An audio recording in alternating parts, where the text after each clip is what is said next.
پیارے بچوں، 10واں پارہ توبہ آیت نمبر 6 تک گفتگو ہو چکی ہے، اور آخری آیت کا مضمون یہ تھا کہ مشرکین میں سے کوئی اگر آپ سے پناہ چاہے تو اس کو پناہ دے دو یہاں تک کہ وہ اللہ کا کلام سن لے، پھر اس کو جائے امن تک پہنچا دو۔ یہ مہلت اور پناہ اس وجہ سے کہ وہ ایسی قوم ہے جو نہیں جانتے حقیقت کیا ہے۔ یہ ہماری گفتگو میں آخری حصہ تھا جس میں دو باتیں بتائی گئی تھیں کہ مشرکین کو پناہ اس ارادے سے دی جائے گی کہ وہ اللہ کا کلام سن لیں اور حق ان پر واضح ہو جائے، پھر ان کو بلا اذیت پہنچائے مقام امن تک پہنچا دیں تاکہ وہ پھر اپنی مرضی سے اسلام میں داخل ہونا چاہیں تو داخل ہو سکیں۔ یہ مضمون کا آخری حصہ تھا۔ اس کی علت یہ تھی بِأَنَّهُمْ قَوْمٌ لَا يَعْلَمُونَ کہ یہ ایسی قوم ہے جس کو نہیں معلوم۔ حق معلوم ہونے کے بعد نہ مانے تو مجرم ہے، حق معلوم ہی نہیں ہے تو معلوم کرانا ہمارا فریضہ ہے۔ یہاں سے ہمیں کئی مسائل معلوم ہوئے تھے۔ ایک تو یہ کہ آج بھی جو مشرکین حقیقت حال سے واقف نہیں ہیں، محض تاریخ کے غلط واقعات کو سن کر مسلمانوں سے برافروختہ ہیں، ان تک حقیقت پہنچانا چاہیے تاکہ ان کا زہر کم ہو اور ان کو یہ معلوم ہو کہ ہم انسانیت کے دشمن نہیں ہیں بلکہ ہم اس کے معمار ہیں، انسانیت کا وقار بلند کرنے والے ہیں، انسانیت کو دائمی راحت عطا کرنے والے ہیں۔ یہ ان کو نہیں معلوم ہے۔ یہ مضمون کا آخری حصہ تھا۔ اس سے پہلے یہ بات معلوم ہو چکی ہے کہ جن سے معاہدہ تھا ان میں سے دو قسم کے لوگ تھے، ایک نے معاہدہ توڑ دیا، بدعہدی کر دی، اور ایک نے معاہدے کے بدعہدی نہیں کی، اس پر قائم رہے۔ اللہ نے دونوں کی دو قسمیں الگ الگ یہاں بیان کی۔ کیف یکون للمشرکین عہد عند اللہ وعند رسولہ، کیسے ہو سکتا ہے مشرکین کے لیے کوئی عہد اللہ کے پاس اور اللہ کے رسول کے پاس، مگر وہ مشرکین جن سے تم نے عہد کیا ہے مسجد حرام کے پاس۔ فما استقاموا لکم، پس وہ قائم رہے تمہارے لیے، فاستقیموا لہم، تو تم بھی قائم رہو ان کے لیے۔ چنانچہ اعلان براعت کے بعد ان کی مدت معاہدہ 9 مہینہ باقی تھی۔ اس کی بقا کا حکم اس آیت میں دیا گیا ہے کہ وہ بھی جس طرح معاہدے پر باقی ہیں تم بھی معاہدے پر باقی رہو جب تک کہ ان کی طرف سے بدعہدی نہ ہو۔ ہاں، جنہوں نے بدعہدی کی ہے ان کو تم نے بدعہدی کا جواب دے دیا ہے، یعنی اب تمہارا ان سے کوئی معاہدہ باقی نہیں رہے گا۔ تو دو قسم کے لوگ ہیں۔ آگے تقوی کی تعریف فرمائی، ان اللہ یحب المتقین، بے شک اللہ متقیوں کو پسند کرتے ہیں۔ متقی کی تعریف یہاں معلوم ہو گئی کہ جو اللہ کا حکم بجا لائیں وہ متقی، یعنی معاہدے پر قائم رہیں اللہ کے حکم کے مطابق تو وہ متقی ہیں، اور جو معاہدے کو خدا کے حکم کے خلاف توڑ دیں، دھوکہ دیں، بدعہدی کریں، غداری کریں، وہ گویا اللہ کے فرمان پر باقی نہیں ہے، وہ متقی نہیں ہو سکتے۔ تقوی ایک ایسا وسیع لفظ ہے، اکثر و بیشتر لوگ سمجھتے ہیں تقوی صرف نماز میں ہوتا۔ تقوی ایسی شے ہے جو قلب کے اندر ہے۔ التقوی ہا ہونا، دل میں ہوتا ہے تقوی۔ جو تقوی دل میں ہوتا ہے تو اللہ کا وہ بندہ خدا کا کوئی حکم نہیں توڑتا ہے، ہر موقع پر چھان پھٹک کر کے پاؤں آگے بڑھاتا ہے۔ تقوی جب قلب میں آ جاتا ہے تو جس طرح نماز میں خشوع خضوع ہوتا ہے، اس کی دیگر عبادات میں بھی وہی توجہ پیدا ہو جاتی ہے کہ خدا کا حکم پورا ہو اور رسول کا طریقہ ہمارے سامنے ہو۔ تو تقوی کی یہ تعریف ہے۔ لہذا یہ متقی شخص اللہ کو پسند ہے جو اپنے معاہدے کو پورا کرتا ہے۔ کیف وَإِنْ يَظْهَرُوا عَلَيْكُمْ لَا يَرْقُبُوا فِيكُمْ إِلًّا وَلَا ذِمَّةً، کیسے معاہدہ باقی رکھا جا سکتا ہے جبکہ حالت ان کی یہ ہے، کیفا کے بعد یہ واو حالیہ ہے، کیفا کیسے ہو سکتا ہے معاہدہ باقی رکھا جائے؟ وَإِن يَظْهَرُوا عَلَيْكُمْ اگر وہ تم پر غلبہ پا جائیں، یعنی اگر یہ کفار قریش جس سے تمہارا معاہدہ ہے اگر تمہارے اوپر قابو پا جائیں، غلبہ پا جائیں، فوقیت مل جائے، لا يرقبوا فیکم تو نہیں خیال کریں گے تمہارے بارے میں الا قرابت داری کا، ولا ذمہ اور اپنے عہد کا۔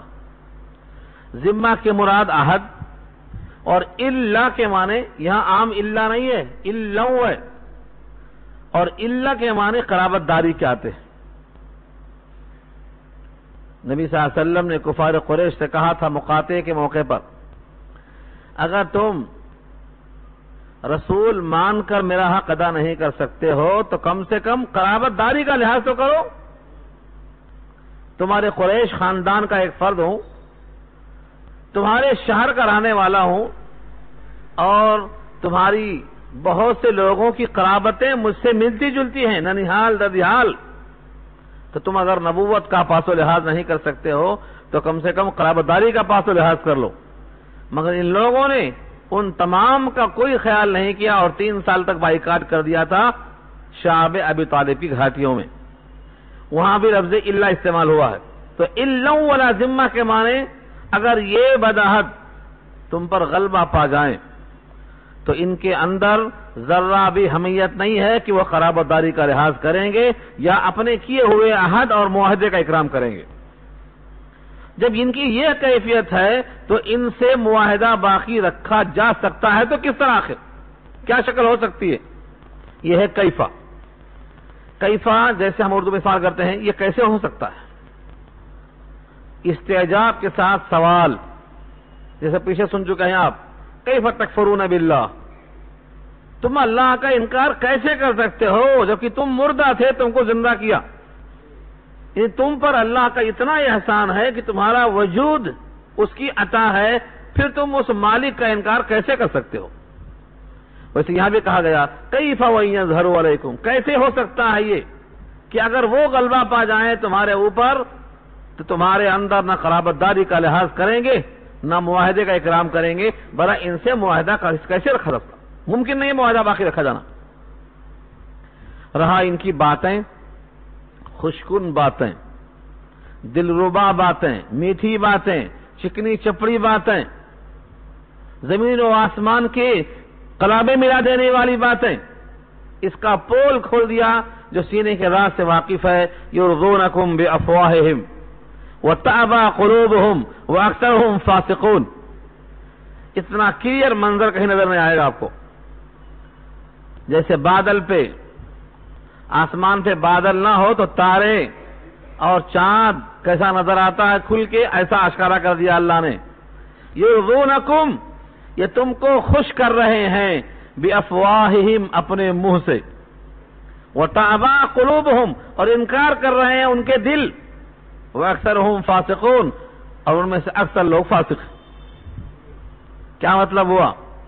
ان کی زبان سے جو تعریف آ رہی ہے وہ اندر نہیں ہے، ان کی زبان ان کے قلب کی ترجمان نہیں ہے، دل میں کچھ اور ہے، زبان پہ کچھ اور ہے۔ یہ کس کے اوصاف ہو رہے ہیں؟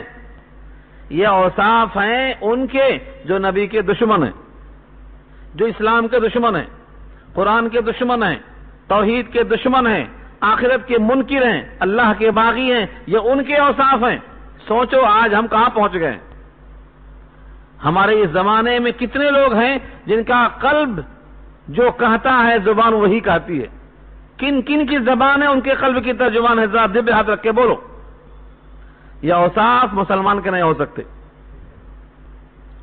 اگر کسی کی زبان اس کے قلب کی ترجمان نہیں ہے تو وہ اپنا نسب یہاں لا کے جوڑ لے، اور اشارہ اسی طرف کیا نبی صلی اللہ علیہ وسلم نے۔ ایک حدیث پاک میں کہا ہے، یہ حدیث آپ سن چکے ہیں، بار بار سناتا ہوں اور آپ اس کو لوگوں تک سنائیں۔ اگر 4 چیزیں پائی جائیں تو پکا منافق ہے، اور 4 میں سے 2 پائی جائیں تو آدھا منافق ہے، اور 1 پائی جائیں تو 1/4 منافق ہے۔ اور 3 پائی جائیں تو 3/4 منافق ہے. ان میں سے کوئی نہ پائی جائیں تو پکا مومن ہے. 4 من کن فیہ کان منافقا خالصا اذا اؤتمن خان واذا عاهد غدر واذا حدث كذب واذا خاتم فجر. 4 اعلان کیا نبی نے. امانت میں خیانت کرے, معاہدہ ہو تو بدعہدی کرے, بات کرے تو جھوٹ بولے, جھگڑے کی نوبت آئے تو گالی پہ اتر جائے. 4 صفتیں ہیں پکا منافق. ان 4 میں سے یہاں ایک پائی گئی ہے. وہ یہ کیا ہے؟ منافق کسے کہتے ہیں؟ نفاق کی تعریف کیا ہے؟ سورہ منافقون پارہ 28 2 رکوع پر مشتمل ایک سورت کا نام ہے. اس سورہ منافقون میں اللہ نے منافقین کے احوال بیان کیے ہیں اور وہاں نفاق کی تعریف اللہ نے خود کر دیا ہے. پھر سن لو تازہ ہو جائے. اذا جاءك المنافقون قالوا نشهد انك لرسول الله والله يعلم انك لرسوله والله يشهد ان المنافقین لکاذبون. اے نبی آپ کے پاس جب یہ آتے ہیں منافقین تو کہتے ہیں ہم گواہی دیتے ہیں کہ آپ اللہ کے رسول ہیں. اللہ جانتا ہے کہ واقعتاً آپ اللہ کے رسول ہیں, لیکن اللہ گواہی دیتا ہے کہ یہ منافقین جھوٹ بول رہے ہیں, یعنی آپ کو رسول اللہ نہیں مان رہے ہیں, زبان سے بول رہے ہیں, دل سے انکار ہے. جو دل میں ہے وہ زبان پہ نہیں ہے, اس واسطے یہ منافق. تو نفاق کی تعریف کیا ہوئی؟ جو دل کے خلاف زبان چلتی جائے یہ منافقت ہے. بہت سے لوگ تعریف کر کے خوش کر دیتے, حالانکہ دل میں طنز ہوتا, دل میں تعریف نہیں ہوتی, دل میں طنز رکھ کر زبان سے تعریف ہوتی. اور اگر حقیقی تعریف ہے تو حدیث پاک میں آتا ہے اس نے بھائی کو ہلاکت میں ڈال دیا, تعریف کر کے اس کے نفس کو موٹا کر دیا, مٹی ڈال دو منہ میں اس کی. اگر کوئی تعریف کرتا ہے تو اس کے منہ میں مٹی ڈال دو, کیونکہ مٹی ڈال دینے سے تعریف کرنا بند کر دے گا اور تمہاری ہلاکت کم ہو جائے گی, ورنہ تعریف کر کر کے نفس کو اتنا موٹا کر دے گا کہ ہلاک ہو کے رہے گا. تو زبان وہی کہے جو دل میں ہو, اس کی پابندی کرنا ہے, کیونکہ یہ صفت ان کی ہے جن پر عتاب نازل ہوا اللہ کی طرف سے. یرضونکم بافواہہم, یرضونکم راضی کر دیتے ہیں تمہیں, خوش کر دیتے ہیں تمہیں, مسرور کر دیتے ہیں تمہیں, بافواہہم. افواہ فوہن کی جمع ہے, فوہن کے معنی منہ, افواہن اپنے اپنے منہ سے خوش کر دیتے ہیں بول بول کے. وَتَعْبَى قُلُوبُهُمْ, تعبا ابا یا ابا کے معنی انکار کرنا, ابا واستکبرا ابلیس کے بارے میں آیا ہے. وہ صرف تعبا آئیے, تعبا فعل مضارع, انکار کر رہے ہیں ان کے دل, اور اس انکار کر دینے کی وجہ سے زبان سے جو کہتے چلے جا رہے ہیں اور دل ان کا مطمئن نہیں ہے. اللہ خود کہتے ہیں, حکم لگا دیا, وَأَكْثَرُهُمْ فَاسِقُونَ, ان میں سے اکثر فاسق ہیں, اس واسطے یہ عمل کر رہے ہیں. اگر مومن ہوتا تو یہ عمل اس سے نہیں ہو سکتا. وَأَكْثَرُهُمْ فَاسِقُونَ. سوال یہاں یہ ہوتا ہے کہ وہ اکثرہم کیوں کہا, کلہم کہنا چاہیے تھا, کل کے کل فاسق ہیں. نہیں, رب کریم انصاف فرماتے ہیں, عدل فرماتے ہیں. شارحین لکھتے ہیں کہ ان میں سے بعض لوگ اچھے ہیں مگر اچھوں کی تعداد کم ہے, برے غالب آ کر اپنا فیصلہ نافذ اور مسلط کر دیتے ہیں. سب کے سب خراب نہیں تھے, اس لیے اللہ نے وہ اکثرہم فاسقون کہا کر کے ان کا وجود باقی رکھنے کا فیصلہ کیا. ہاں وہ ہیں, اس کو کہتے ہیں عدل. خرابی بیان ہو رہی ہے, ان کے برے اوصاف ظاہر ہو رہے ہیں, پھر بھی ان میں سے چند افراد کی خوبیاں بھی اعتراف کے ساتھ ظاہر کرتے ہیں رب کریم کہ پورے کے پورے فاسق نہیں ہیں, اکثریت فاسق ہے, کچھ وہاں بھی اچھے ہوں گے. اس سے اشارہ کیا ہے کہ اگر کوئی دشمن کی بات نقل کرتا ہے تو دشمنی میں حق بات سے آگے نہ بڑھ جائے, اتنا ہی بیان کرے جتنا حقیقت ہے, سچائی کو ہاتھ سے نہ چھوڑے. یہ واضح کیا اللہ نے, وہ اکثرہم فاسقون کہہ کر. ان میں سے اکثر لوگ فاسق ہیں, کچھ لوگ ضرور سچے ہیں. اشتروا بآیات اللہ ثمنا قلیلا فصدوا عن سبیلہ انہم ساء ما كانوا یعملون.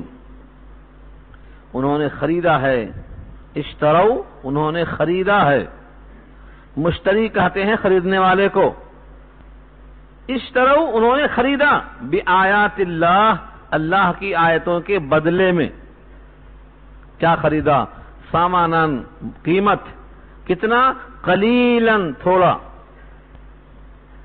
تورات کے احکام کو بدل دیا کرتے تھے پوچھنے والے کی مرضی کے مطابق. ہاں یہاں مسئلہ ہے بولتے تھے. قرآن کریم کا حکم بھی اگر کوئی بدل کر پیسوں کی لالچ میں مرضی کی موافق دے رہا ہے فتویٰ تو اس کا حکم اس پر لاگو ہوتا ہے. لیکن قرآن کریم کا ایک حرف کوئی بدل نہیں سکتا، اللہ کے ذمہ ہے. وہاں کیا تھا؟ تورات کے نسخوں کو انہوں نے ورق جمع کیا. ایسا جلدیں نہیں تھیں، جلدیں کھول کے ورق جمع دیا تھا. قرآن خود کہتا ہے تجعلونہ قراطیس. قراطیس جمع ہے قرطاس کی. قرطاس کے معنی کاغذ. تم نے پورے تورات کو کاغذ کی طرح تھپی لگا کر رکھ دیا تھا. جب کوئی آ کے پوچھتا تو اس کی مرضی کے مطابق کاغذ نکالتے پیش کر دیتے. ہاں دیکھو یہ آنے والے کو اتنی مہارت کہاں ہے کہ پورے کاغذات کو جانتا ہو کہ کس صفحے میں کیا رکھا ہوا ہے. اس زمانے میں کیا آج پڑھنے لکھنے کا دورہ ہے پھر بھی مسلمانوں کی اکثریت اس سے واقف نہیں ہے کہ قرآن میں کیا لکھا ہے. اس زمانے میں پڑھنے کا رواج کم تھا. آج تو ماشاءاللہ پڑھنے کا بہت رواج ہے. اس پڑھائی کے ترقی کے دور میں جہاں ہر روز پڑھائی پر لاکھوں روپے خرچ ہو رہے ہیں، یہاں بھی مسلمانوں کی تعداد 1% بھی نہیں ہے جو قرآن سے واقف ہو.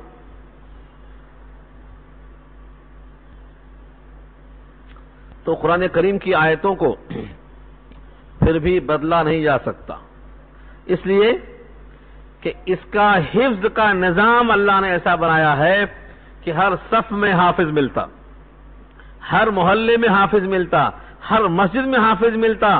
غریب ہو کہ امیر، چھوٹا ہو کہ بڑا ہو، الفاظ کے حد تک اللہ نے ذمہ لے لیا. کوئی اس میں تغیر کیا تو پکڑا جائے گا. اس لیے اس میں قطر بیوت لفظوں میں گنجائش نہیں ہے. ہاں لوگوں نے ترجمے کے اندر ڈنڈی مار دیا ہے، ترجمے کے اندر ڈنڈی مار دیا ہے کیونکہ لوگوں کو عربی آتی نہیں کہ وہ چیک کر سکیں. ترجمے کے اندر حرف میں اضافہ نہیں کر سکتے، معنی میں اضافہ کیا ہے. اس لیے سب سے زیادہ ضروری ہے امت مسلمہ کے لیے کہ وہ اتنی عربی ضرور سیکھ لے کہ سرسری قرآن کو سمجھ سکے. سرسری وہ لاؤں میں 17 علوم کی شرط ہے. وہ کیوں شرط ہے؟ قرآن کریم کا مفسر بننے کے لیے، مسائل کا استخراج کرنے کے لیے. سرسری سمجھنے کے واسطے وہ شرطیں نہیں ہیں. یہ ڈرا کر لوگوں کو قرآن سے دور کر دیا گیا ہے، قرآن سے لوگوں کو محروم کر دیا گیا ہے. قرآن کریم سمجھنے کی کتاب ہے. قرآن موعظت ہے، قرآن رحمت ہے، قرآن ہدایت ہے، قرآن شفا ہے، قرآن میں تفصیل ہے، قرآن میں اللہ کی مرضیات ہیں. اس میں جو کچھ ہے وہ سچ ہے، اس میں جو نہیں ہے وہ شک سے بالا تر نہیں ہے. قرآن کریم سے لوگوں کو محروم کر دینا بڑی خیر سے محروم کر دینا ہے. اس آیت میں کیا کہا گیا؟ انہوں نے آیتوں کے بدلے میں تھوڑا سا مول خریدا. مثلا کوئی زانی آ گیا، اس نے کہا میں نے زنا کیا ہے، سزا کیا ہے؟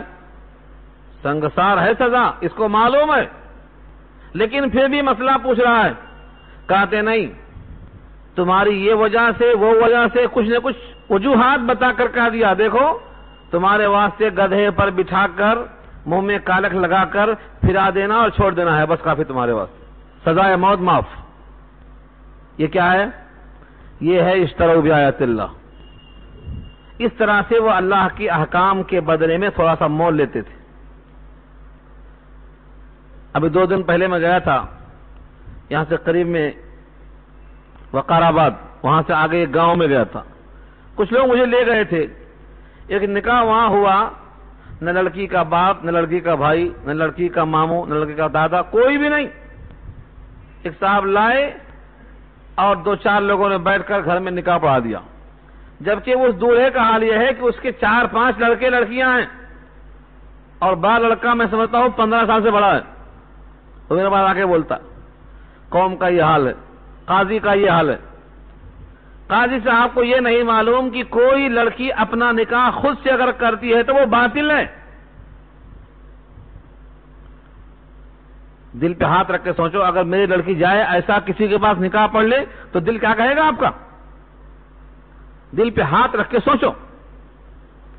قاضی صاحب کو چاہیے کہ پیسوں کی لالچ میں ایسا نکاح نہ پڑھائیں، مگر وہی ہے پرانی خرابی چلی آ رہی ہے۔ نکاح پڑھا دیا، قاضی کے پاس جا کے ملے، قاضی صاحب نے کہا کہ ٹھیک ہے اس نکاح کو کینسل کر دیں گے۔ ارے یہ نوبت کیوں آئی کہ کینسل کیا جائے؟ بعد میں کینسل ہوا نہیں ہوا واللہ عالم، چلے آئے بول کے اپنا فرض پورا کر کے آ گئے۔ تو پیسوں کو لے کر احکام بدلنا، حکم کیا ہے؟ لڑکی خود اپنا نکاح نہیں کر سکتی، لڑکی کا باپ ہو، بھائی ہو، چاچا ہو، دادا ہو، ماموں ہو، کوئی نہ کوئی اس کا ولی کفیل رہنا، ورنہ وہ زنا ہے۔ حدیث پاک کے الفاظ پر امام شافعی بحث کرتے ہوئے نوٹ کراتے ہیں، ایما امرأۃ نکحت نفسها بغیر اذن ولیہا فنکاحها باطل باطل باطل۔ حضور پاک کے ارشاد میں 3 بار باطل کا لفظ آیا ہے۔ کیوں زور دیا حضور نے؟ جو عورت اپنا نکاح خود سے کر لے اپنے ولی کی مرضی کے بغیر، اس کا نکاح باطل ہے باطل ہے باطل ہے۔ ہم کہہ رہے نہیں، ہو گیا کیونکہ پیسہ ہاتھ میں آ گیا۔ تو پیسوں کے لیے ہم نے احکامات بدل دیا۔ قرآن تو بدل نہیں سکتے، لیکن قرآن کا جو مطلب ہے عمل کرنے کے موقع پر آپ نے خواہشات کے حاصل کر لیا۔ یہ کیا ہے؟ یہی مطلب ہے اس آیت پر۔ ایسے وہاں کثرت سے ہوتا تھا۔ اشتروا بآیات اللہ ثمنا قلیلا، انہوں نے خرید لیا اللہ کی آیتوں کے بدلے میں تھوڑا سا مول۔ تھوڑا سا کیوں کہا؟ انہوں نے تو 1000 روپے لیا ہوگا، 10,000 لیا ہوگا، 20,000 لیا ہوگا، 1 لاکھ لیا ہوگا۔ قرآن کریم میں جو اللہ کا حکم ہے، اس حکم کے مقابلے میں اگر 7 زمین 7 آسمان بھی لیا ہے تو کم لیا ہے۔ مگر یہ کس کے لیے ہے؟ جس کے دل میں اللہ کے حکم کی عظمت ہو، جس کے دل میں قرآن کی عظمت ہو، جس کے دل میں آخرت کی عظمت ہو، جس کو یقین ہے کہ جنت بھی ہے جہنم بھی ہے، جس کو یقین ہے کہ مجھے فیصلے کا وقت آئے گا اور جواب دینا پڑے گا۔ دنیا ساری کی ساری فانی ہے، لیکن جو اللہ کے پاس ہے وہ فانی نہیں ہے، باقی ہے۔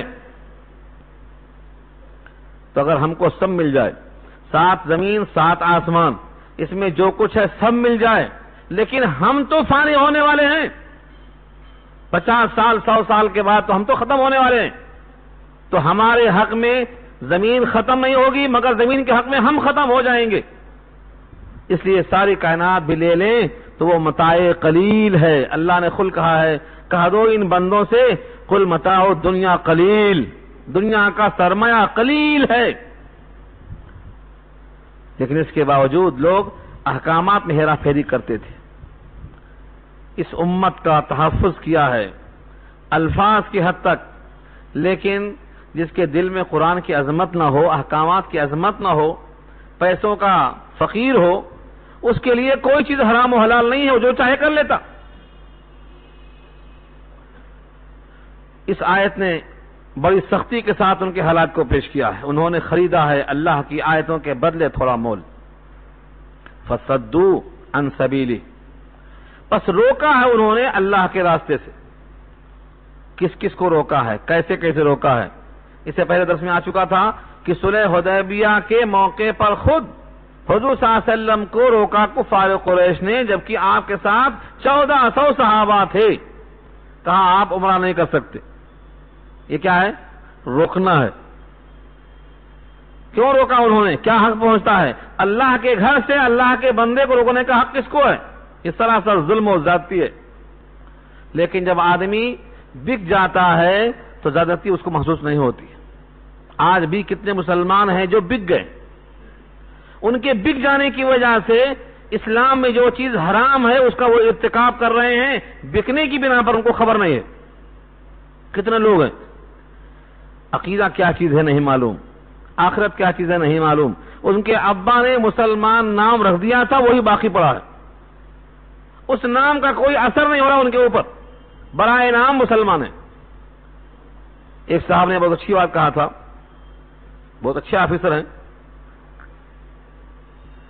IAS آفیسر، ہمارے مدرسے کے درس میں آئے، انہوں نے کہا تمہارا نام تو ووٹر لسٹ میں ہے کہ تم مسلمان ہیں، راشن کارڈ میں مسلمان ہیں، پاسپورٹ میں مسلمان ہیں، تم یہ دیکھو اللہ کے پاس جو لسٹ ہے مومنین کی تمہارا نام اس میں ہے کہ نہیں ہے، بس یہ ان کے بیان کا خلاصہ تھا۔ اس کا مطلب کیا ہوا؟ یہ مسلمانیت جو نسلی ہے یہ چلنے والی نہیں ہے، ورنہ حضرت ابراہیم کے چاچا ہیں، کافی تھا نا،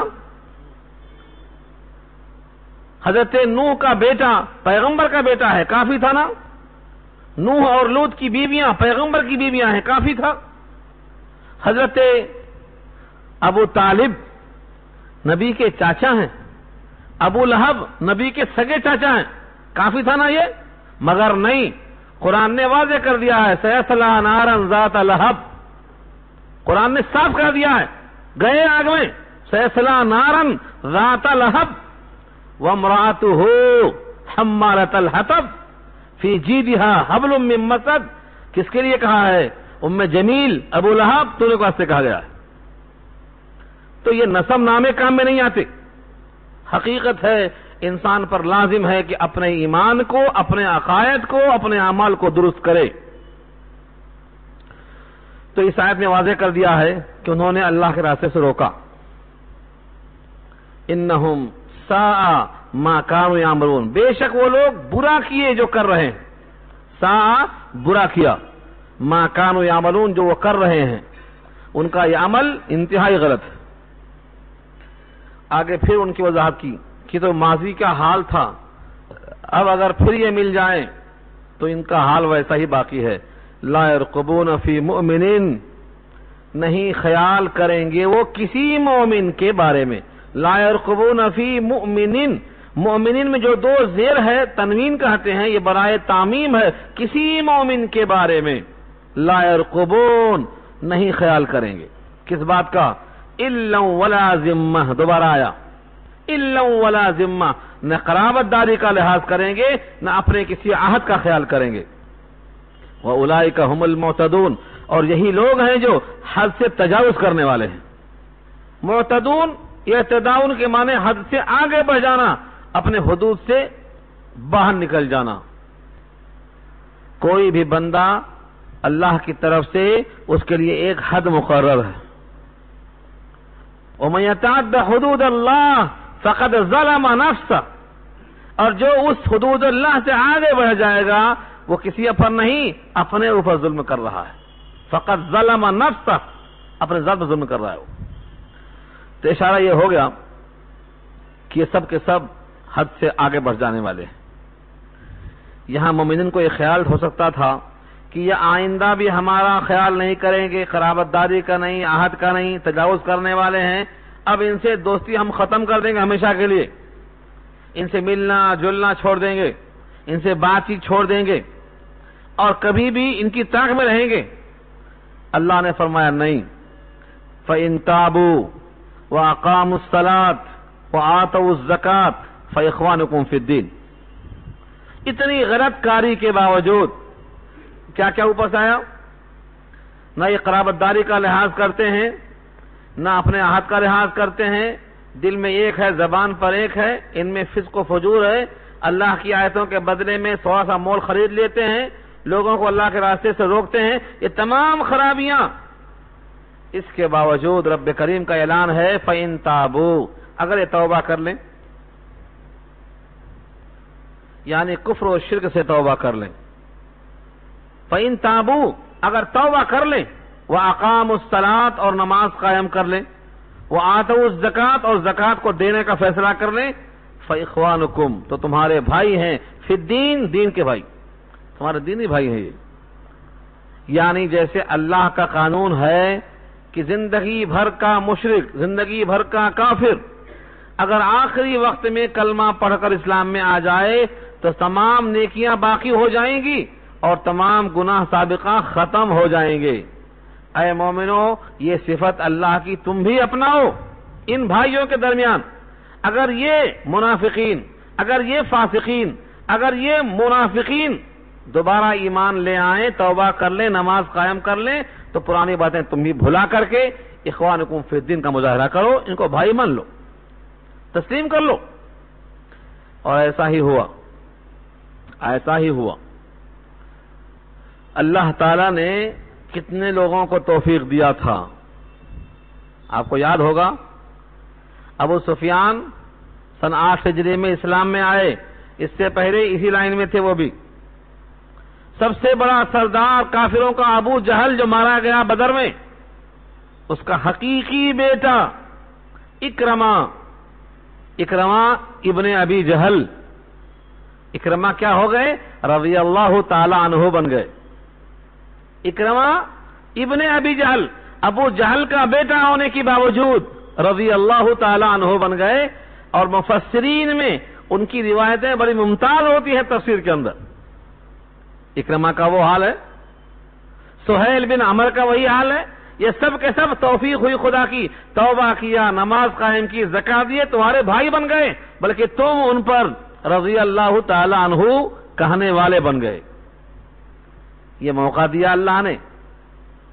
یہ اسلام کا امتیاز ہے کہ تمام سابقہ گناہوں کو اللہ خود ہی مٹا دیتے، اور ہر مومن کو حکم ہے کہ تم بھی پرانی باتیں مت نکالو، پرانی باتیں مت نکالو، اسلام میں آنے سے پہلے کی غلطیوں کا چرچا مت کرو، ختم۔ واقعہ آپ کو یاد ہوگا وحشی کا، بہت مشہور قصہ۔ حضرت حمزہ کے چچا، حضرت حمزہ کے قاتل وحشی جو حضور کے چاچا ہیں، نبی صلی اللہ علیہ وسلم اشکبار ہو گئے، آنکھوں سے آنسو بھر گیا۔ چچا کے حالت کو دیکھا تو ناک کٹی ہے، کان کٹا ہے، اور سینے کو چاک کر کے جگر باہر پڑا ہوا ہے، چبا کر ہندا نے کھانے کی کوشش کی، اگل دیا، وہ پڑا ہوا ہے۔ حالت دیکھ کر آنکھوں میں آنسو آ گئے۔ لیکن یہی وحشی جب اسلام میں آ گئے، سن 10 ہجری کے بعد اسلام میں داخل ہو گئے، تو اللہ کے نبی نے ان کو معاف کر دیا۔ اتنا کہا کہ تم میرے سامنے مت بیٹھا کرو، تمہیں دیکھ کر چچا کی یاد تازہ ہو جاتی ہے، دل مغموم ہو جاتا ہے، آنکھیں اشکبار ہو جاتی ہیں، اور جو مجھے رنج پہنچانے کا سبب بنتا ہے اللہ کی نگاہ میں وہ معطوف ہو جاتا ہے۔ تمہاری بھلائی کی خاطر کہتا ہوں تم میرے پیچھے بیٹھ جایا کرو، تمہاری بھلائی کی خاطر، کیونکہ دل پر کسی کا زور نہیں چلتا ہے، دل پر کسی کا زور نہیں چلتا ہے، چاہے وہ دل نبی کا ہو وہ بھی اللہ کے قبضے میں ہوتا ہے۔ ہر دل رحمان کی چٹکی میں ہے، نبیوں کا دل بھی رحمان کی چٹکی میں ہے۔ یاد ہے آپ کو، اللہ کے نبی نے خود دعا کی تھی جناب عائشہ کی طرف محبت میں زیادہ ہونے کی وجہ سے۔ کیا کہا تھا؟ 9 بیویاں ہیں، سب کے درمیان میں انصاف کرتا ہوں، مساوات قائم کرتا ہوں، لیکن اے اللہ میرے دل کا میلان زیادہ ہے عائشہ کی طرف، اس میں مواخذہ کے قابل نہیں ہوں، مجھے معاف کرنا۔ کیوں کہا؟ اللہم لا تلمنی فیما تملک ولا املک، میں اس میں مالک ہی نہیں ہوں، مالک تو آپ ہیں۔ میں مالک ہوں کہ ایک ایک گھنٹہ برابر سب کے پاس رہوں، میں یہ کر رہا ہوں، لیکن دل کا رجحان کسی طرف زیادہ ہے تو یہ تو آپ کے قبضے میں ہے۔ کیا واضح کیا؟ تو چچا حمزہ کی یاد تازہ ہو جاتی ہے، وحشی تمہارے حق میں اچھا ہے، تم پیچھے بیٹھ جاؤ۔ اس کا مطلب کیا ہوا؟ سابقہ تمام خطاؤں کو معاف کر دینے کا حکم اللہ کا ہے، اور بندے بھی معاف کر دیں، مگر ہمارے پاس کیا ہوتا ہے؟ زندگی بھر عداوت لیے بیٹھے رہتے ہیں۔ اگر کوئی اسلام میں داخل ہو جائے تو اب اس کی لڑکی کی شادی نہیں ہوگی، اس کے لڑکے کا نکاح نہیں ہوگا، اس کو برابر کھانا نہیں ملے گا، معاشرے میں اس کو ہمیشہ کم تر سمجھا جائے گا۔ قرآن کہتا ہے فَإِخْوَانُكُمْ فِي الدِّينِ، تمہارے بھائی ہیں دین میں، وہ کلمہ پڑھنے کے بعد تمہارے بھائی ہیں۔ آج سب سے بڑا مسئلہ پیدا کر دیا گیا ہے کہ سماج میں، معاشرے میں وہ ضم نہیں ہو پاتے۔ 9 مسلمین کی جماعتیں یہاں پڑی ہوئی ہیں، سب اس میں کالے ہی نہیں ہوتے، گورے بھی ہوتے، لیکن ہمارے لوگوں نے ان سے رشتے کو نہیں جوڑا، خاندانی شرافت کے پیچھے بیٹھے ہوئے ہیں۔ سنت تو یہ بھی ہے، حضور کے غلام تھے زید ابن حارثہ، اور زینب بنت جہش حضور کی پھوپھی ذات بہن ہے۔ زینب بنت جہش کا نکاح کس سے ہوا؟ زید بن حارثہ سے۔ زید حارثہ کے بیٹے ہیں، غلام ہیں۔ غلام کے بیٹے سے قریش کے خاندان کی حضور کی پھوپھی ذات بہن زینب بنت جہش کا نکاح ہوا۔ تو معاشرے میں کر کے دکھایا، قصہ تفصیل سے انشاءاللہ سورہ احزاب میں آئے گا۔ پھر زینب کا زید سے انبن ہونے کے بعد جب طلاق غیر مسلموں کو جب وہ اسلام میں آ جائیں تب بھی غیر مسلم ہی سمجھ کر چھوڑ دیا، ان کو ہم نے اپنایا نہیں ہے۔ اس واسطے کتنے ایسے خاندان ہیں جو پھر سے پلٹ کے واپس چلے جا رہے ہیں، پھر سے اسی میں جا کے مل جا رہے ہیں۔ اس کا وبال پوری امت پہ ہوگا، کیونکہ ہم نے شادی کو مشکل بنا دیا ہے۔ ایک ایک دو دو تین تین چار شادیاں جو بھی کر رہے ہیں وہ کن سے کر رہے ہیں اور کن سے کرنا چاہیے وہ بھی سوچنے کی چیز ہے۔ تحفظ کے لیے نبی نے ایک کنواری سے شادی کیا تھا، باقی 8 بیوہ تھیں، مطلقہ تھیں، ایک بھی کنواری نہیں تھی سوائے حضرت عائشہ کے۔ لیکن امتی نبی کا نام لے کر شادیاں کرتا ہے تو کنواری ڈھونڈتا ہے، صرف کنواری ڈھونڈتا ہے، اس کو بیوہ نہیں ملتی، مطلقہ نہیں ملتی۔ دوسروں کا تحفظ کرنے کی نیت سے نکاح ہونا چاہیے، سایہ بننے کے لیے۔ جب کوئی کسی کا سایہ بنے گا، تحفظ فراہم کرے گا، کسی کی مدد میں آئے گا، اللہ کے حبیب کا ارشاد ہے واللہ فی عون العبد ما کان العبد فی عون اخیہ۔ بندہ جب تک کسی بندے کی مدد میں رہے گا تب تک اللہ تعالیٰ اس بندے کی مدد میں رہتا ہے۔ اس کے باوجود ہمارے سامنے صرف دنیا ہی ہے، دنیا کے لیے رہتے ہیں۔ ہمیں چاہیے کہ معاشرے میں اس بات کو عام کریں کہ نکاح اللہ کی خاطر ہو، کیونکہ نکاح عبادت ہے، تجارت و کاروبار نہیں ہے۔ یہ جس طرح کھیت بکتا ہے، گھر بکتا ہے، زمین بکتی ہے، آج ایسا ہی دولہا بکتا ہے۔ یہ اسلام کے ماننے والوں کی حرکت انتہائی قابل نکارت ہے۔ افسوس ہوتا ہے اس عمل کے اوپر، مختلف ذرائع سے، مختلف بہانے سے۔ تو قرآن نے واضح کر دیا ہے کہ اگر وہ توبہ کر لیں، نماز قائم کر لیں، زکوٰۃ دے دیں تو تمہارے دینی بھائی ہیں، فإخوانکم فی الدین۔ اور آگے فرمایا وَنُفَصِّلُ الْآيَاتِ، اور ہم کھول کھول کے بیان کرتے ہیں نشانیاں، لِقَوْمٍ يَعْلَمُونَ، ایسی قوم کے واسطے جو جانتی ہے، تاکہ جانے کہ رب کریم نے تمہیں دل بڑا کرنے کا حکم دیا ہے۔ سوال یہ ہے اگر انہوں نے پھر سے بدعہدی کی تو وَإِن نَكَثُوا أَيْمَانَهُمْ مِن بَعْدِ عَهْدِهِمْ وَطَعَنُوا فِي دِينِكُمْ فَقَاتِلُوا أَئِمَّةَ الْكُفْرِ إِنَّهُمْ لَا أَيْمَانَ لَهُمْ لَعَلَّهُمْ يَنْتَهُونَ۔ اور اگر وہ توڑ دیں اپنا قسم، ایمان ایمان نہیں، ایمان، ایمان تو یقین کے معنی میں آتا، اور ایمان آئے تو قسم کے معنی میں آتا۔ وَإِن نَكَثُوا أَيْمَانَهُمْ، اگر وہ اپنی قسمیں توڑ دیں، اپنے عہد کو توڑ دیں، من بعد عہدہم، اپنے عہد کے بعد قسموں کو توڑ دیں، وَطَعَنُوا فِي دِينِكُمْ، اور تمہارے دین میں تانے دیں، تانا، تعنوا فعل ماضی جمع مذکر غائب کا صیغہ ہے، اگر وہ تانے دیں تمہارے دین میں، کیا مطلب؟ ایک تو ہے دین کے بارے میں انہیں کچھ شبہ ہے، اشکال ہے، کوئی مسئلے میں ان کے دل میں خلجان ہے، وہ جاننا چاہتے ہیں تو جو چاہیں پوچھ سکتے ہیں۔ لیکن بعض لوگ اسلام میں طنز کرتے ہیں اور ایسے ایسے الفاظ کہتے ہیں، اللہ معاف کرے، ایک پرچہ نکلا تھا نبی صلی اللہ علیہ وسلم کی شان میں گستاخی کرتے ہوئے، بنگلور سے آیا تھا، رنگیلے نبی۔ یہ رنگیلے کا مطلب کیا تھا؟ 9 شادیاں کرنے والے، یہ بریکٹ میں۔ تو مطلب کیا ہوا؟ یہ طنز ہے، تان ہے۔ نبی صلی اللہ علیہ وسلم کی تمام شادیاں سوائے ایک کے جو خدیجہ سے ہوئی تھی 25 سال کی عمر میں، باقی سب شادیاں 50 سال کے بعد ہوئی ہیں۔ اور آپ کی آخری سال کی جو حالت تھی 63 میں، یہ کل 13 سال کی مدت میں جو شادیاں ہوئی ہیں اس پر انہوں نے طنز کیا ہے۔ یہ کیا ہے؟ یہ دین میں طعن ہے، دین میں طعن ہے، تشنیع ہے۔ اپنی بہو سے شادی کر لیا، یہ وہی واقعہ ہے زینب بنت جہش کا۔ زید بن حارثہ منہ بولے بیٹے تھے، ان کی بیوی بہو تھی، ان سے آپ نے نکاح کر لیا، اس پر بھی طنز ہے۔ تو طعن کے معنی آتے ہیں اسلام کے اندر ایسی خرابیاں ڈھونڈنا تاکہ لوگ اسلام سے متنفر ہو جائیں۔ یہ کیا ہے؟ طعنوا فی دینکم۔ اگر وہ لوگ اپنے عہد کو توڑ دیں، قسموں کو چھوڑ دیں اور دین میں تمہارے طنز کریں تو اب یہ معافی کے لائق نہیں ہے۔ فقاتلوا ائمۃ الکفر، تو اب ان سے قتال کرو۔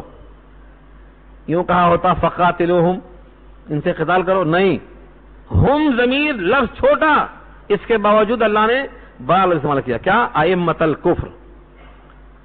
ائمہ جمع ہے امام کی، اور امام کے معنی لیڈ کرنے والے، سیادت کرنے والے، آگے آگے چلنے والے۔ تو جس طرح سے ائمۃ الایمان ہیں، ائمۃ الکفر بھی ہیں۔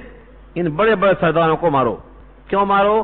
کیونکہ یہ سکھاتے ہیں، یہ اچکاتے ہیں اور یہ دین میں طنز پیدا کرتے ہیں۔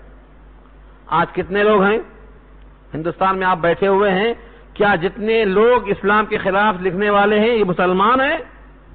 ان کے اندر جو مواد آیا وہ کس نے دیا؟ کہاں سے آیا؟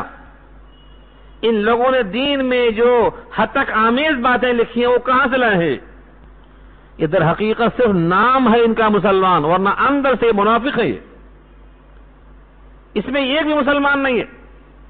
اگر مسلمان ہوتا، مومن ہوتا تو ایمان کا یہ جز ہے کہ وہ نبی کی تعظیم کرے، نبی کی توقیر کرے، اور جو نبی کی توہین کرتا ہے وہ تعظیم کی ضد ہے، اس میں ایمان کہاں؟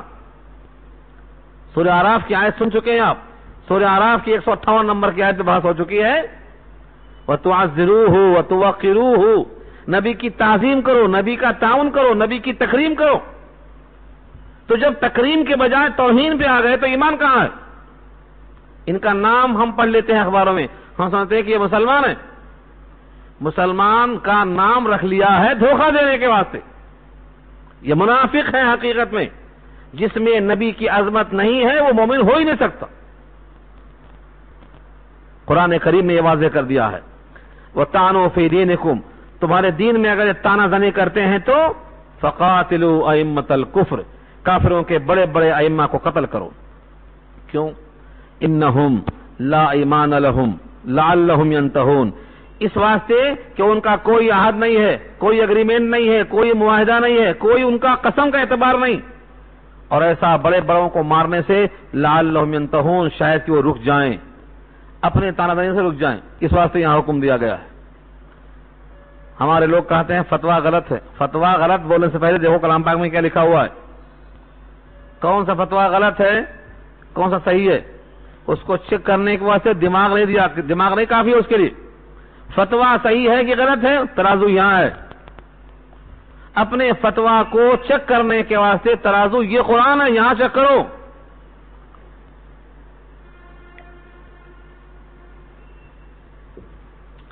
اللہ کے بارے میں کہیں گے اللہ نے تحمل کا اظہار کیا ہے، مگر نبی کے شان میں گستاخی کریں گے اور دین الہی میں اگر طعن زنی کریں گے تو اس پر اللہ نے برداشت نہیں کیا ہے۔ فقاتلوا ائمۃ الکفر کہا ہے،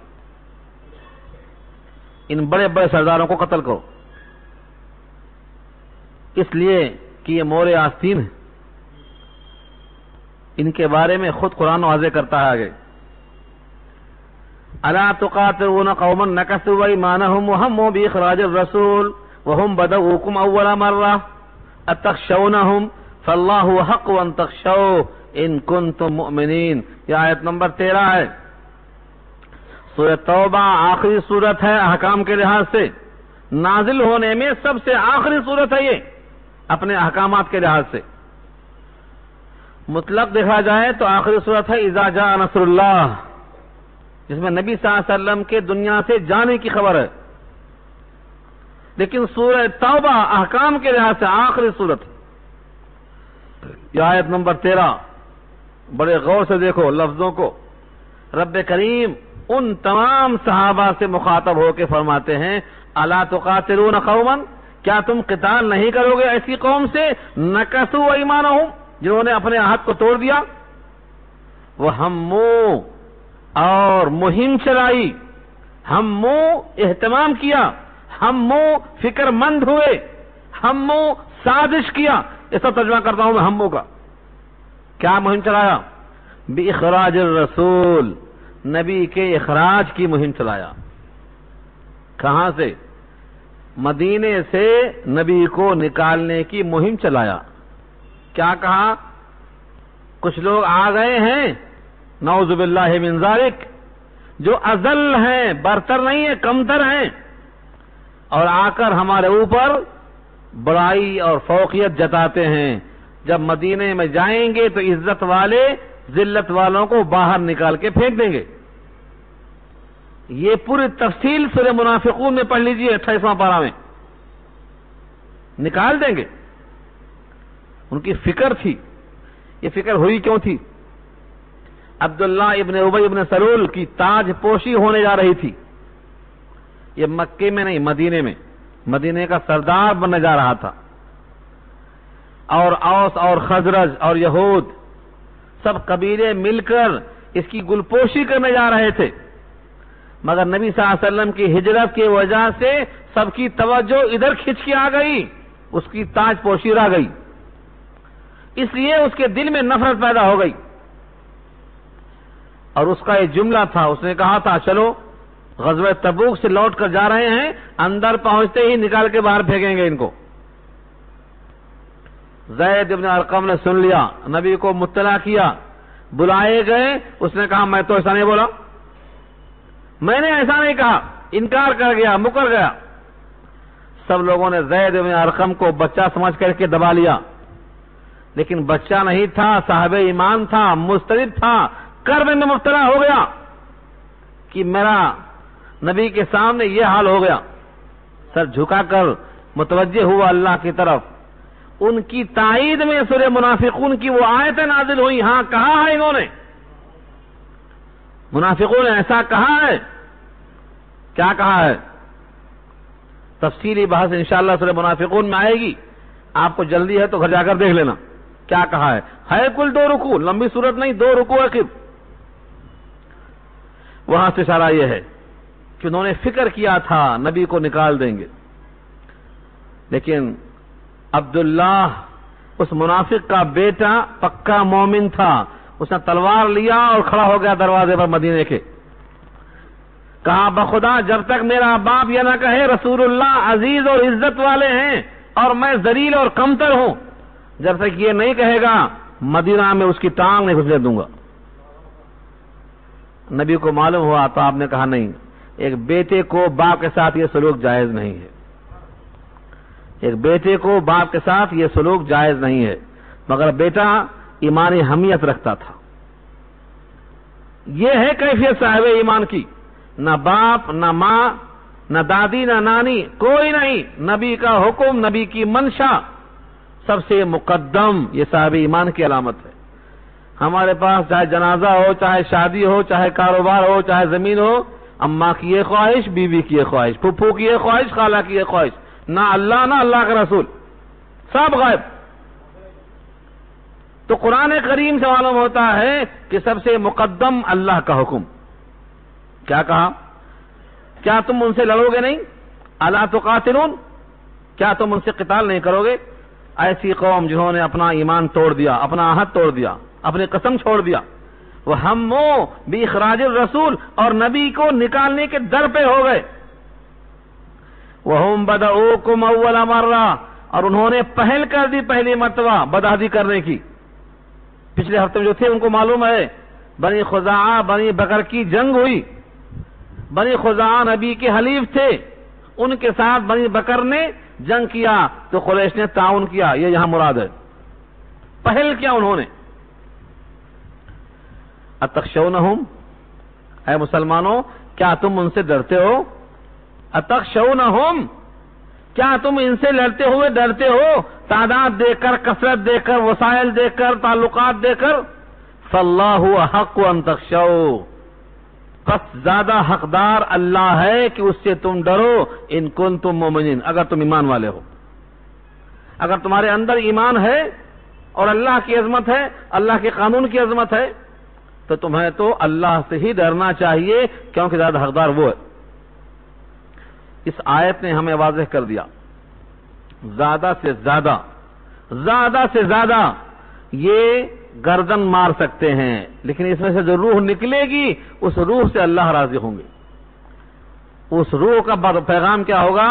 راضیۃ مرضیہ، سبز پوٹوں میں رکھ کر جنت کی سیر کرنے کا حکم ملے گا، جہاں چاہے سیر کرو۔ تو جسم پر قبضہ ان کا ہو سکتا ہے، روح پہ قبضہ نہیں ہو سکتا۔ ساری کائنات کے دشمن اکٹھا کھڑے ہو جائیں تو کسی کی روح پر قبضہ نہیں کر سکتے۔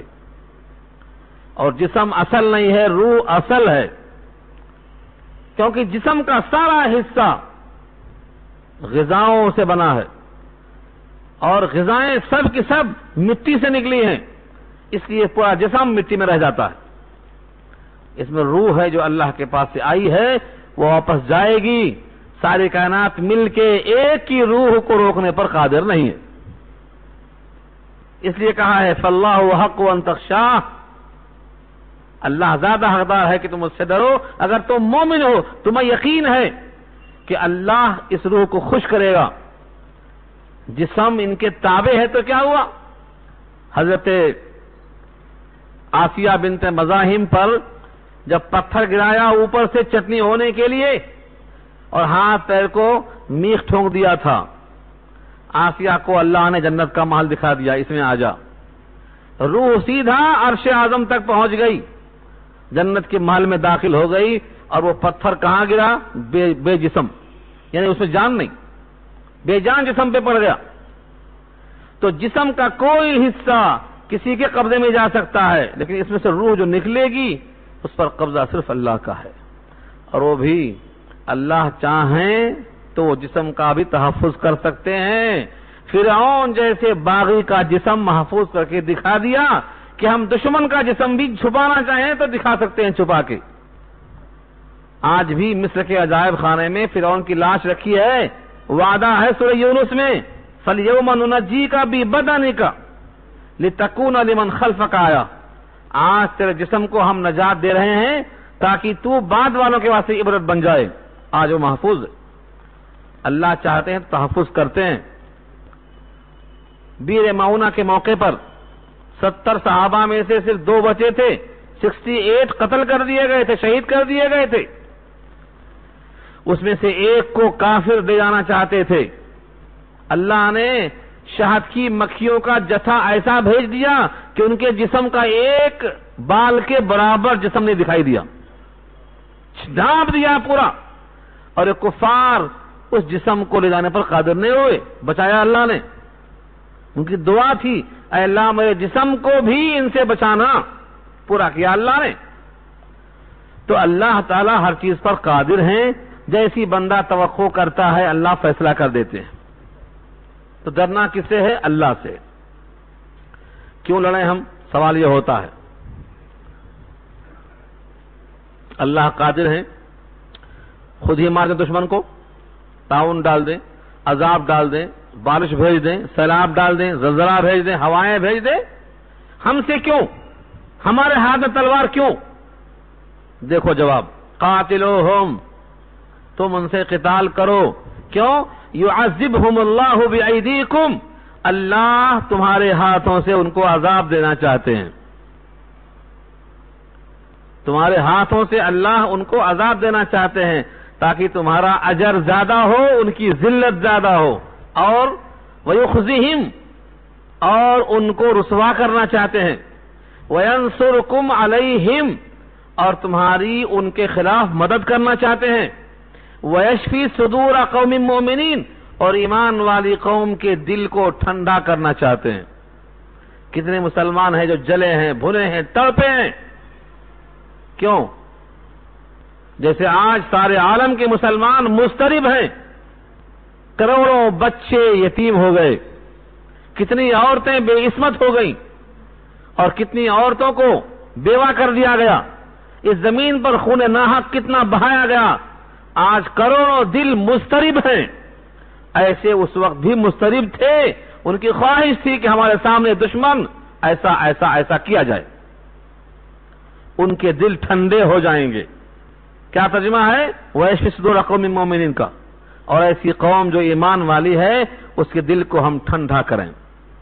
تو تمہارے ہاتھ سے لڑانے کا فائدہ یہ ہو رہا ہے، ورنہ اللہ چاہے تو ایک فرشتہ جو منہ لگائے کھڑا ہے، خالی حکم کا منتظر ہے، ایک سور پھونکا سب ختم، لیکن نہیں، مقصد یہ ہے تم لڑو تاکہ تمہارے ہاتھ سے ان کو ذلت پہنچے، تمہارے ہاتھ سے اللہ تعالیٰ ان کو ذلیل کرنا چاہتے ہیں۔ یہ کیا اللہ نے۔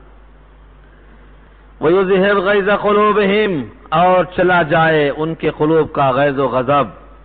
بنی خزاع جن کو بنی بکر نے مارا، قریش نے تعاون کیا تھا، ان کا غیظ و غضب ذرا ٹھنڈا ہو جائے، ہاں انتقام ہم نے لیا۔ وَيَتُوبُ اللَّهُ عَلَى مَن يَشَاءُ، اور اللہ توبہ کی توفیق دیتا ہے جس کو چاہتا ہے۔ کس کو چاہا؟ ابو سفیان کو چاہا، اکرمہ کو چاہا، عمر بن سہیل کو چاہا، اور کتنے لوگ تھے نہیں معلوم، کون کون لوگ تھے، سب بھاگے بھاگے پھرتے تھے۔ وحشی کو بھی چاہا نا، وحشی بھی ایمان لائے اسی موقع پر، وحشی بھی ایمان لائے، توفیق دیا نہیں دیا اللہ نے۔ تو اللہ سے توفیق جب بندہ چاہتا ہے توفیق ملتی ہے۔ وحشی نے سوال جواب کیا تھا، شرطیں رکھی تھیں، تھوڑے گناہ معاف ہوں گے تو شاید بقیہ مواخذہ ہو جائے۔ اللہ نے سارے گناہوں کی معافی کا اقرار کیا۔ ان اللہ یغفر الذنوب جمیعا، جمیعا جب نازل ہوئی تب بھاگ کے آئے، سارے گناہ کی معافی ہو گئی۔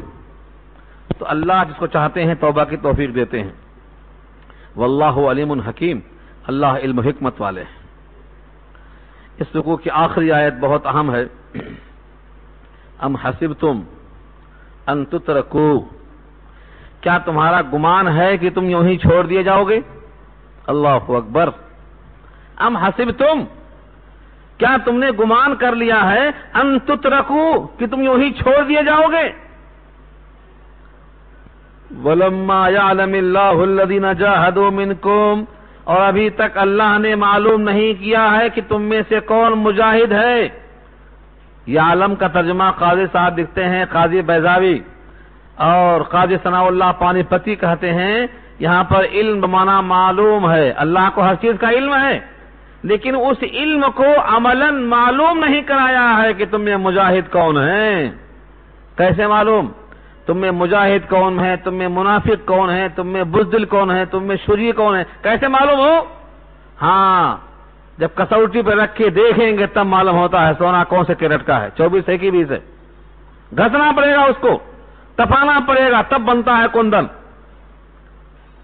سورہ عنکبوت پارہ 20 میں اللہ فرماتے ہیں کہ ہم اس واسطے جنگوں میں جھونکتے ہیں تاکہ معلوم ہو جائے کھرا کھوٹا کون ہے۔ وَلَيَعْلَمَنَّ اللَّهُ الَّذِينَ آمَنُوا وَلَيَعْلَمَنَّ الْمُنَافِقِينَ، معلوم ہو جائے کون منافق ہیں اور کون مومن ہیں۔ تو یہاں بھی کہا ہے ابھی تک اللہ نے معلوم نہیں کیا، یعنی علم ظہور کے لحاظ سے ظاہر نہیں کروایا۔ وَلَمْ يَتَّخِذُوا مِن دُونِ اللَّهِ وَلَا رَسُولِهِ وَلَا الْمُؤْمِنِينَ وَلِيجًا، اور نہیں بنایا انہوں نے اللہ کے علاوہ، اللہ کے رسول کے علاوہ، مومنین کے علاوہ کوئی گہرا دوست۔ یعنی یہ معلوم ہونا ضروری ہے کہ کون سا بندہ ایسا ہے جو تم میں سے مجاہد ہے اور دوستی صرف اللہ سے، رسول سے، ایمان والوں سے کرتا ہے، یہ کھل کر کے واضح ہو جائے۔ واللہ خبیر بما تعملون، اللہ کو خبر ہے جو تم کرتے ہو، تمہارے تمام کاموں کی خبر ہے۔ اللہ تعالیٰ کو تو کائنات کا ہر ذرہ معلوم ہے، لیکن ظاہر کرنا یہاں مراد ہے تاکہ معلوم ہو جائے کون کس چیز کا مستحق ہے، کل کے دن حجت باقی نہ رہے۔ یہاں تک مکمل ہوا جملہ، آیت نمبر 16 مکمل ہو گئی۔ آگے خانہ کعبہ کی تعمیر، حاجیوں کا پانی پلانا اور بیت اللہ کو آباد کرنا، اس پر لوگ فخر کرتے تھے، حالانکہ تھے مشرک۔ حالت شرک میں اپنے اس عمل پر فخر کرتے تھے، حالت شرک میں کوئی عمل قابل فخر نہیں ہوتا۔ یہ عنوان اگلی آیت میں انشاءاللہ آ رہا ہے، گفتگو آئندہ ہوگی۔ اللہ تعالیٰ عمل کرنا نصیب فرمائیں۔ آپ حضرات دعا فرما لیں۔ پھر وہی درخواست ہے کہ آپ حضرات قرآن کریم کو پھیلانے میں تعاون کریں، یا اور جتنے بھی لوگ یہاں موجود ہیں ان سے میری درخواست یہ ہے کہ اپنے ایک دوست کو ضرور لائیں اور اپنے گھر والوں کو محروم نہ کریں، ان کو بھی ساتھ لائیں، ان کے واسطے بھی انتظام کیا گیا ہے، دعا کر لیجیے۔